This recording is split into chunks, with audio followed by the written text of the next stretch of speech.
Fill the gap sila. Sila fill the gap. Sina Tita Emma, yung mga kapatid ko.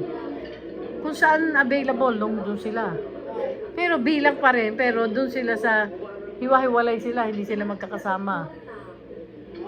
They need to make sure everyone is seated before they sit.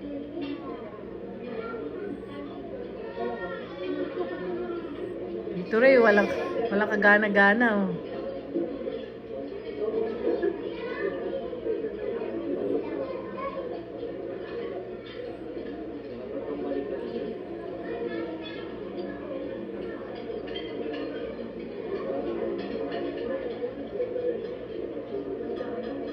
Yan si Jegma. Mga tauhan ko yan. Yan, tatlo na yan. They're my staff.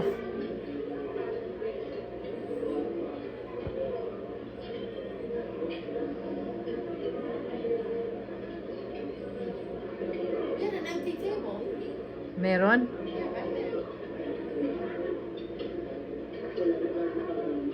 They're still dating there, right? Yeah. They're not married yet.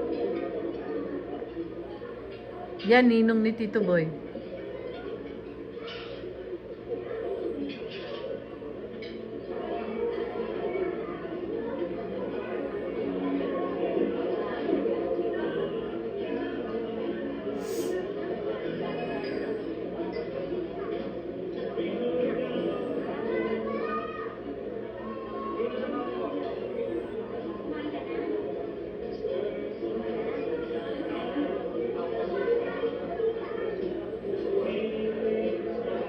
Wala naman sayawan dyan eh. Alam ko wala. Matandaan. You must not if your wedding's at 7. Walang mga speech. Bukasan lang ng ano yan, regalo. Why would you open gifts there? Oo, ewan ko ba?